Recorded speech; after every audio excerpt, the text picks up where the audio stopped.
My name is Evelyn Carter.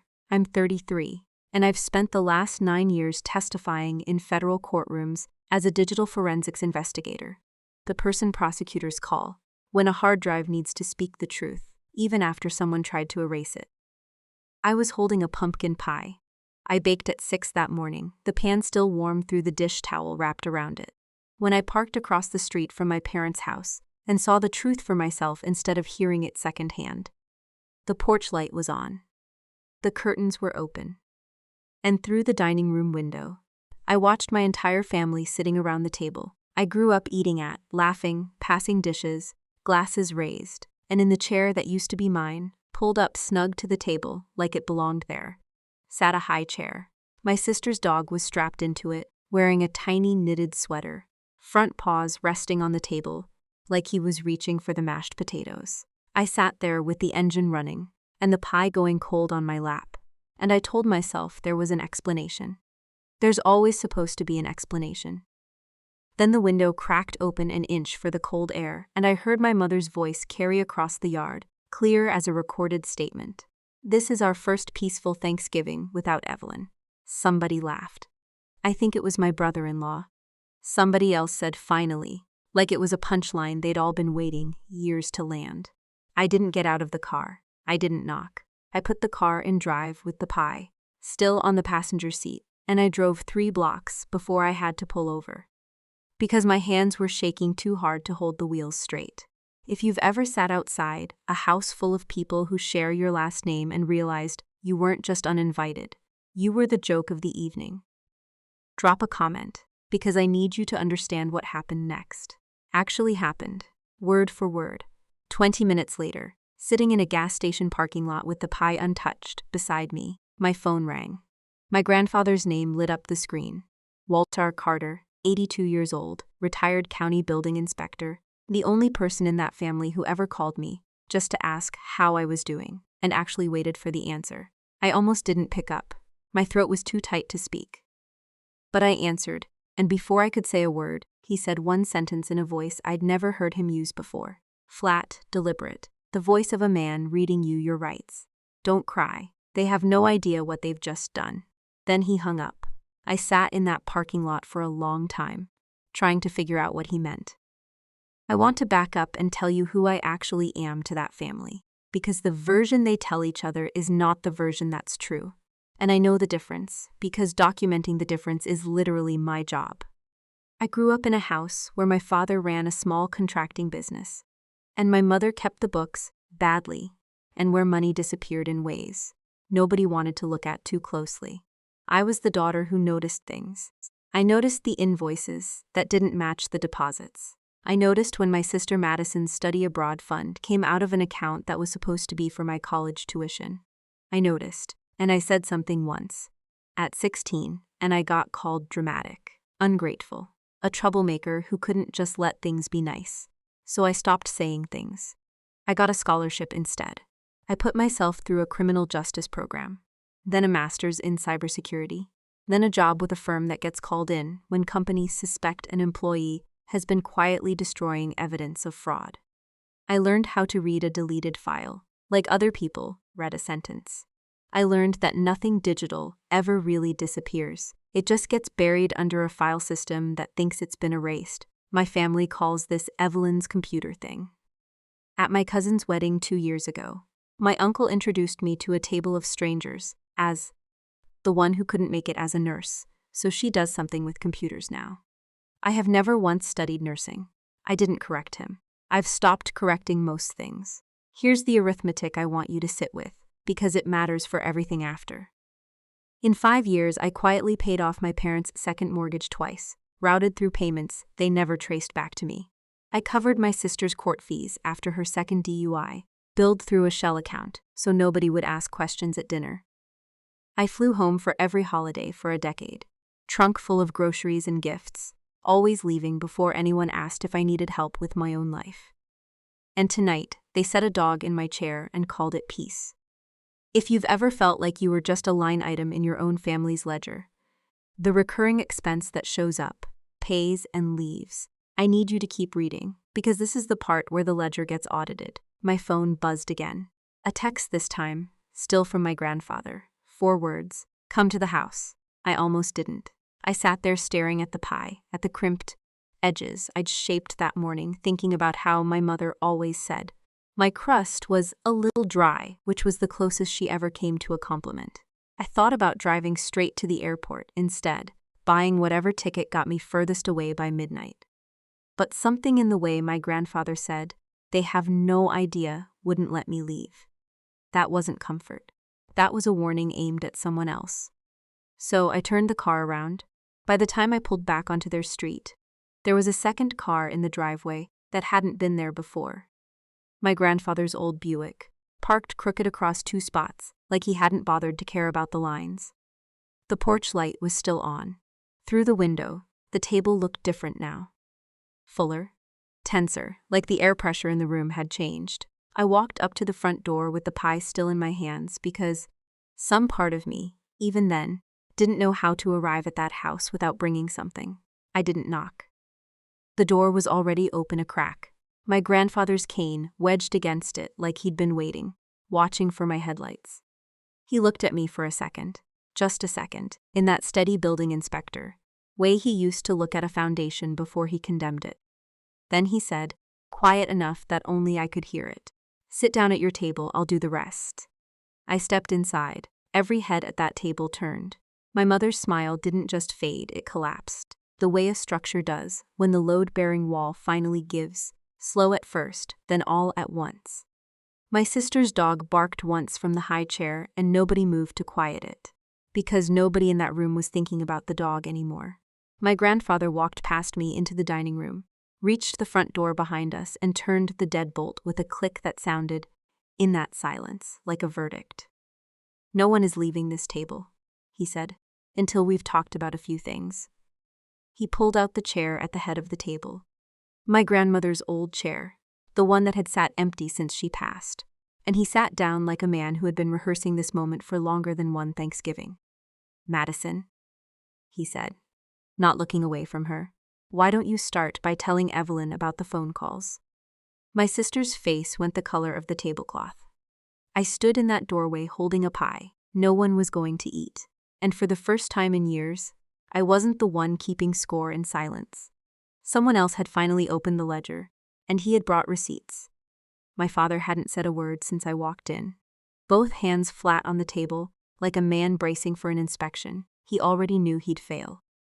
I recognized that posture from conference rooms, from men who'd just been told their servers were already in evidence. My mother reached for her wine glass and set it back down without drinking. She still hadn't looked at me. She was watching my grandfather instead, the way you watch a fire alarm you're hoping is false.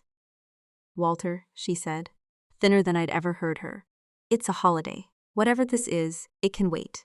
"It's waited long enough," he said without raising his voice. 9 years, by my count. "Sit down, Evelyn." I set the pie on the counter untouched and pulled out the chair beside my grandfather. Not my old seat. The one still holding the dog, but the empty one at his side. Nobody objected. My sister finally lifted the dog off the high chair and set him on the floor, like she already understood. He wasn't the joke anymore. I folded my hands the way I do in depositions, when I need people to believe I'm calm, even when my pulse says otherwise. And I waited for my grandfather to say the next thing, because for once in that house I wasn't the one who had to build the case. Madison didn't answer right away. She stared at the tablecloth like it might tell her what to say, instead of her having to find the words herself. "What phone calls, Grandpa?" she finally said, and her voice cracked on the word grandpa, like she already knew that word wasn't going to protect her tonight. "The ones you made every Sunday for the last 4 months, Walter said. To your mother, to your Aunt Diane, to your cousin Tyler. I know because I was in the next room at your mother's for 3 of them, and I wasn't quiet about listening." The room went the kind of still where you can hear the refrigerator humming in the kitchen.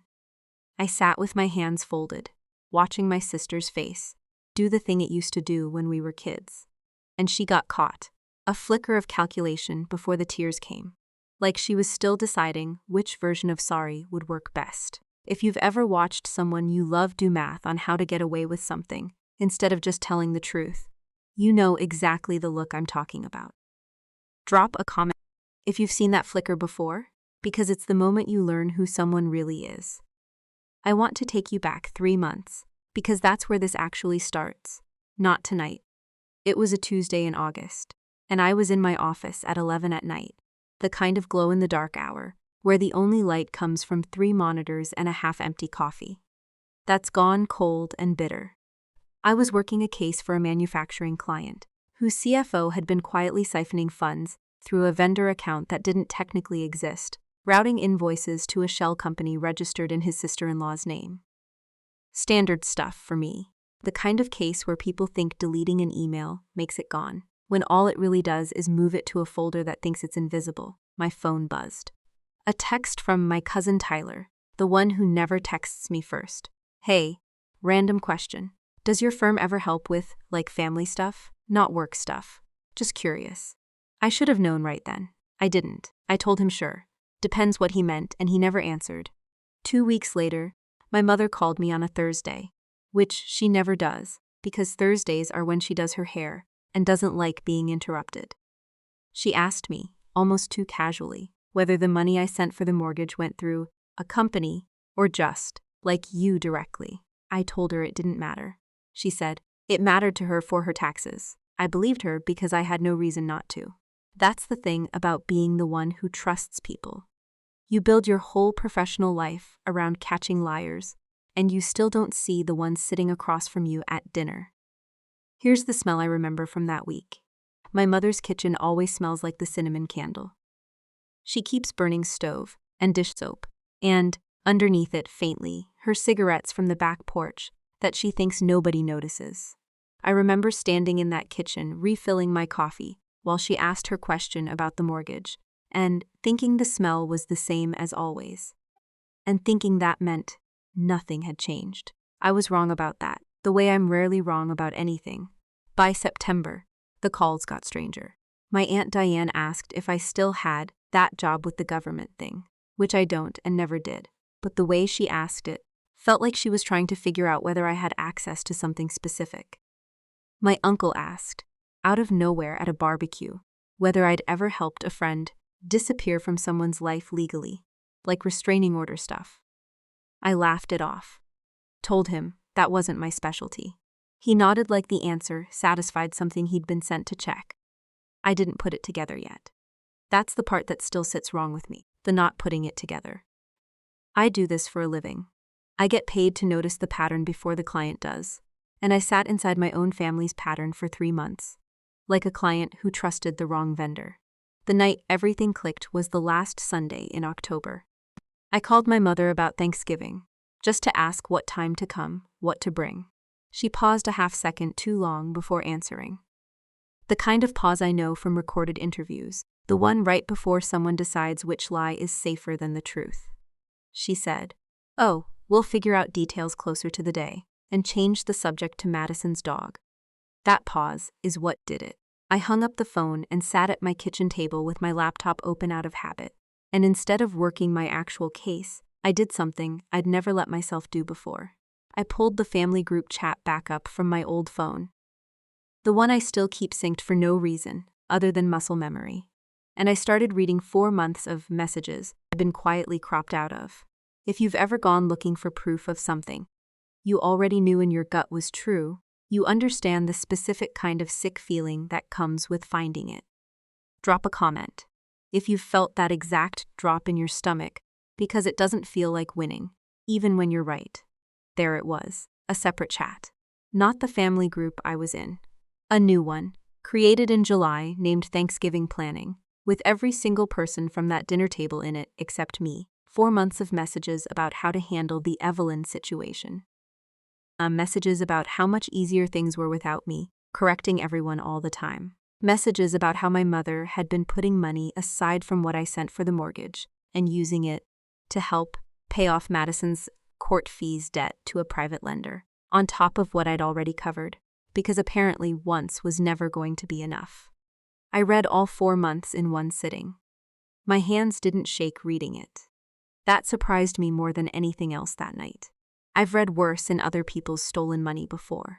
I know how to read betrayal like a spreadsheet. What I wasn't ready for was seeing my own name in the subject line of my own family's plan to erase me quiet's Julie. One polite exclusion at a time. Until Thanksgiving, where the plan apparently graduated from digital to physical. A chair, a dog, a joke about peace. I didn't confront anyone that night. I did what I do for a living instead. I built a file. I pulled bank statements going back 3 years, screenshots, time-stamped, and hash-verified the way I'd testify to in court, if it ever came to that. Though I told myself at the time it never would. I built a spreadsheet of every payment I'd made. The mortgage, the court fees, the loans that were never once paid back, the birthday gifts that somehow always cost more than what I got in return. I cross-referenced it against the group chat timeline, so I could see exactly which conversations happened right after which payments cleared. The arithmetic was ugly, in a way I hadn't let myself add up before. Over 5 years, just under $60,000 flowing out of my accounts into that family. And in that same 5 years, a folder of screenshots proving they'd spent 4 months planning to phase me out like a subscription nobody wanted to keep paying for. Except I was the one who'd been paying, the whole time, for the privilege of being unwanted. I called my grandfather at 1 a.m, not to cry to him, to ask him one question. Had he known? He was quiet for a second, and then he said something I didn't expect. I've known longer than you have, Evelyn. I've just been waiting for the right night to prove it. I asked him what he meant. He told me to trust him, and to come to Thanksgiving like nothing was wrong, and to let him handle the timing. If you've ever had someone older than you tell you to be patient, when every instinct says to burn it all down immediately, you know how hard that patience is to hold on to. I held on to it for 6 weeks. I sat on $60,000 of receipts and 4 months of messages, and I smiled through 2 family phone calls, and I baked a pie I already knew nobody was going to thank me for, because I wasn't building a case to win an argument at a dinner table anymore.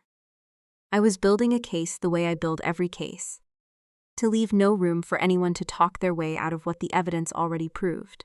Madison still hadn't answered the question about the phone calls. She was looking at our mother now, waiting for someone else to take the weight off her. The way she always had since we were kids.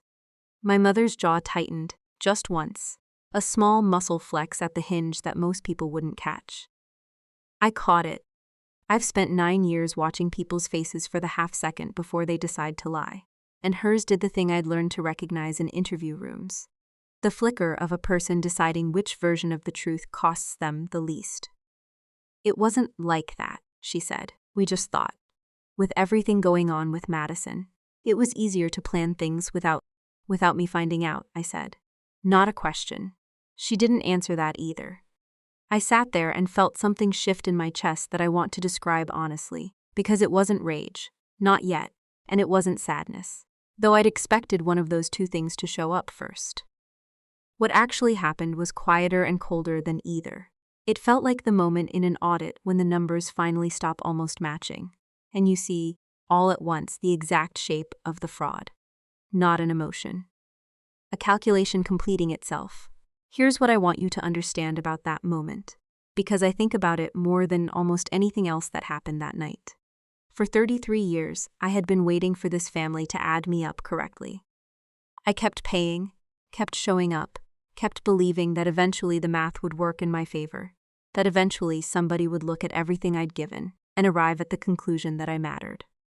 Sitting at that table, watching my mother search for a version of events that made her look less guilty, I finally did the math myself, and it didn't come out the way I'd hoped for 3 decades. I wasn't family to them. I was infrastructure. Bystructure doesn't get invited to sit at the head of the table. Infrastructure gets used until it fails, and then gets quietly replaced, and nobody throws a party to thank the plumbing for holding for 20 years before the pipe finally burst. I was the load-bearing wall in that house, the thing that kept the whole structure standing. Without anyone acknowledging it was doing any work at all, right up until the day someone decided the wall was inconvenient and started planning how to knock it down, without the ceiling caving in on them. If you've ever realized all at once that you weren't loved, you were just relied upon, drop a comment, because that realization changes something in you that doesn't change back. My hands weren't shaking anymore. That surprised me. I looked down at them on the table, steady, folded the way they are in a deposition room. And I understood that whatever version of me used to need this family's approval had quietly finished dying somewhere between the gas station parking lot and this chair. What was left of me at that table wasn't hurt. It was precise. Madison, my grandfather said again, and this time his voice had an edge to it. I hadn't heard since he used to walk job sites and fail a contractor's work in front of the whole crew. Tell her about the calls, or I will. And you won't like which version comes out of my mouth.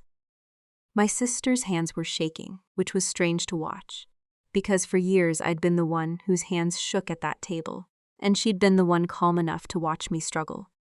Something had flipped, and I don't think she understood yet that it had, not the way I already did. We talked about how things would be simpler, she said finally, barely above a whisper. If you weren't as involved in everything, you always have an opinion. You always know something we didn't know. And it was exhausting, okay? It was exhausting being compared to you. There it was, not an apology. An explanation for why erasing me had felt reasonable to her, delivered like she expected me to understand, and maybe even agree. I didn't say anything for a moment. I thought about the mortgage payments. I thought about the court fees. I thought about every gift I'd bought that cost more than what came back to me. Every phone call I answered at midnight because someone needed something. Every holiday I showed up to smiling with groceries in the trunk, while apparently, behind a closed group chat, they were timing how long it would take to phase me out entirely. Exhausting, I repeated. That's the word you're going with. She didn't answer. Nobody at that table answered. My father's hands were still flat against the wood, and my mother's wine glass sat untouched, and the dog had curled up quietly under the table like even he understood. The temperature in the room had changed. My grandfather reached into the inside pocket of his jacket, the one he'd worn to Thanksgiving for as long as I could remember, and pulled out a small black recorder, the kind you'd use for dictating notes, old enough that I was surprised it still worked. I want to play something, he said, before anyone else at this table decides they'd like to explain themselves this easy way. My mother's face went white in a way I'd never seen on her before. Not even the year my father lost the contracting business, and she thought the bank was about to take the house. This was different. This was a person watching a wall she'd built collapse in real time, and knowing there was nothing left to hold it up. Walter, don't, she said, and her voice had lost every bit of its earlier composure. Please. You should have thought about please 4 months ago, he said, when you were on the phone with your sister, deciding how to spend money that wasn't yours to spend. He set the recorder on the table between us, his thumb hovering over the button, and looked around at every face at that table one at a time. My mother, my father, Madison, my aunt, my uncle, cousins who'd gone quiet the second the deadbolt turned. The way an inspector looks at a building, he already knows is going to fail the moment he applies real pressure to it. Your grandmother made me promise something a long time ago, he said, looking at me now instead of them. She told me if this family ever did to you what she was afraid they would, I wasn't allowed to just get angry about it. She told me I had to make sure you had proof.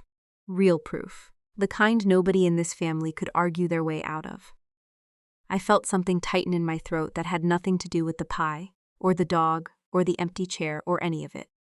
It had to do with the fact that somewhere, years before any of this happened, someone had loved me enough to prepare for the exact night I was sitting in, because she'd known this family long enough to know it was coming. She knew, I said, quietly. She knew, my grandfather said. She just didn't live long enough to be the one holding the recorder. I want to pause here for a second, because I think this is the part people watching this understand the least until it happens to them. You'd think the worst moment in a betrayal like this is the discovery. The group chat, the high chair, the mother's voice through a cracked window. It isn't. The worst moment is smaller than that, and quieter, and it happens inside your own chest, instead of in front of witnesses. It's the moment you stop asking why they did it, and start asking why you kept excusing it for so long. I thought about every version of myself who had shown up to that house over the years, hoping this time would be different. The version who drove 4 hours after a double shift, because my mother said she needed help with something, and it turned out to be nothing. just an excuse to have someone else in the house. The version who sat quietly through every dinner where Madison's mistakes were treated as circumstances, and mine were treated as character. The version who kept paying, because some part of me still believed that if I gave enough, eventually the ledger would balance itself into love. It never balances that way. I know that now, the way I know a compromise system when I see one, not because someone told me, but because I traced every transaction myself and watched the pattern repeat until it stopped being a coincidence and became a structure.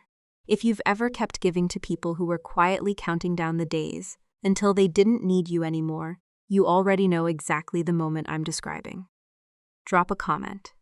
If you've felt your own chest go this still and this calm, because it isn't peace. It's the moment before you stop asking to be loved and start asking to be paid what you're owed. He pressed play. The recording started with static, then my aunt's voice, unmistakable, mid-sentence. She doesn't need to know. We've already talked to a lawyer about it. That's the whole point, Diane. If she finds out before Thanksgiving, she'll just make it about herself like she always does. My Aunt Diane's voice answered tinny through the small speaker. What did the lawyer even say we could do? She's not blood, technically. Not since the adoption paperwork never got finalized, right? Remember? So honestly, there might be more room here than anyone thinks. I felt the table go very quiet in a way that had nothing to do with volume. What adoption paperwork? I said. My voice came out steadier than I expected, though something under my ribs had gone tight and cold. Nobody answered. My grandfather reached over and paused the recorder with one finger and looked at my mother, not at me. Tell her, he said. Or I will, and I promise you, my version won't be kind. My mother's hands were shaking now, wine glass forgotten, both palms flat against the table like she needed the wood to hold her up. It's not what it sounds like, she said. You were never, legally, there was a mix-up when you were 3, before your father and I remarried. It never mattered. You've always been my daughter. It mattered enough for you to talk to a lawyer about it 4 months ago, I said. Silence answered that, which was answer enough. If you've ever found out mid-conversation that a piece of your identity you never questioned was something other people had been quietly discussing behind your back, you understand exactly the ground shifting under me in that moment. Drop a comment if you've had a truth about yourself, handed to you by strangers on a recording, instead of by the people who were supposed to tell you first. That was twist 1. I sat with it for exactly as long as it took my grandfather to press play again, because he wasn't done. And neither, apparently, was the tape. The next voice was Madison's, and this one hurt in a different way, a quieter way, because it wasn't about paperwork or blood. It was about years. Honestly, the easiest part is, she never checked anything twice. Madison's recorded voice said, laughing a little. I've been telling people for years the marketing idea from her old job was mine, and she still doesn't know. Same with the whole thing with Derek. I told him she was talking about him behind his back so he'd stop calling her, and it worked. He never talks to her anymore. She just thinks people drift. I didn't move. I didn't trust my face to hold still if I did. Derek had been my closest friend for 6 years before he suddenly stopped returning calls. No explanation, no fight. Just silence that I'd told myself was normal distance between busy adults. He hadn't drifted. He'd been handed a lie designed by my own sister to make sure I lost him. That was twist 2, and it landed heavier than the first one, because paperwork is abstract, and friendship isn't. I looked at Madison across the table, and for the first time in my life, I didn't see my little sister. I saw someone who had spent years quietly rewriting my life without my consent and calling it nothing. You did that, I said. Not a question. She didn't deny it. She just started crying, the way people cry when they're caught, not when they're sorry. My grandfather set the recorder down, done with it now, and reached instead into the same jacket pocket for a folded envelope, worn soft at the creases like it had been carried for years, waiting. Your grandmother wrote this before she passed, he said. She made me promise not to open it unless I saw this family do to you exactly what she was afraid they'd eventually do. I've carried it for 6 years, hoping I'd never have to. He unfolded it slowly. His hands, steady through everything else that night, weren't quite steady now. She knew about the adoption paperwork. He read. She's the one who fixed it, quietly, the year Evelyn turned 9, without telling anyone in this family, because she didn't trust them to treat her right, if they ever found a reason to question whether she belonged. She left Evelyn her half of the house in a trust that nobody else has ever known about, set up the same year specifically so that no one in this family could ever use money to control her, the way they'd tried to control everyone else. The room didn't just go quiet, it went hollow. The specific silence of people realizing the person they'd been most careless around had been protected the entire time by someone they'd underestimated just as badly.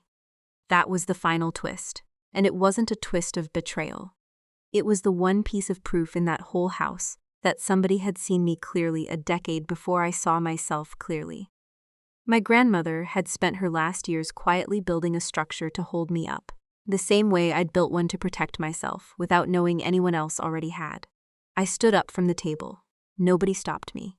Nobody spoke. I thought, for just a second, about all the versions of this moment I'd imagined over the years. Without ever admitting, I was imagining them. The version where my mother apologized and meant it. The version where Madison finally said something true, instead of something convenient.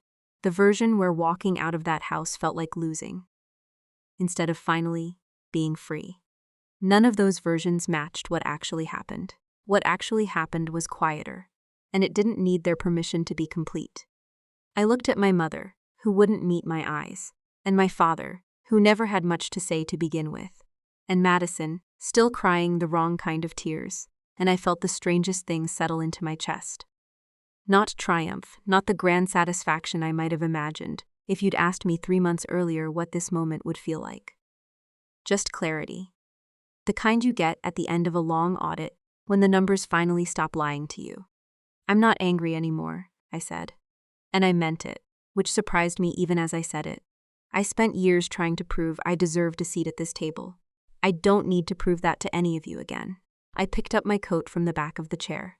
My grandfather stood with me, steady on his cane, and for a second his hand found my shoulder, the way it had when I was small and scared of thunderstorms, and he'd tell me the house was built strong enough to hold.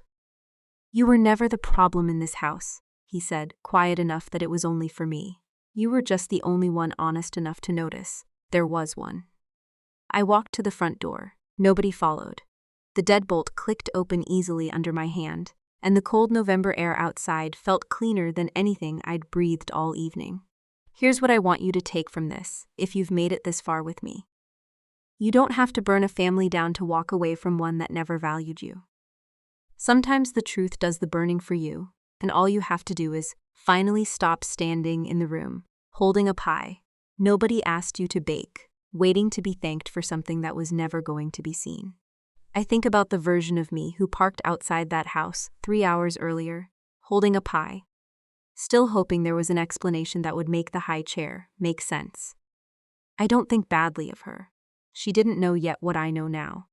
That hope, when it's aimed at people who've already decided you're disposable, isn't a virtue. It's just a slower way of getting hurt. I didn't lose a family that night. I lost the version of myself that kept believing exhaustion, silence, and being useful were close enough to love to settle for. What I walked away with instead was worth more than any apology they could have offered. My grandmother's trust, my grandfather's respect, and the freedom to build a life around people who choose me, not people I have to keep proving myself to. I found out later that Madison never spoke to Derek again after that night, and that my mother tried calling 3 times before I finally answered, weeks later, only to say I needed space. Real space. Not the kind you give someone for a few weeks before expecting things to go back to normal. Some structures aren't worth reinforcing. Some you just let stand condemned, and you build somewhere else instead. If this story hit something real for you, you already know what to do. Hit subscribe, drop a comment telling me which twist got you the hardest, and I'll see you in the next one. Because on this channel, we don't just tell family stories, we audit them.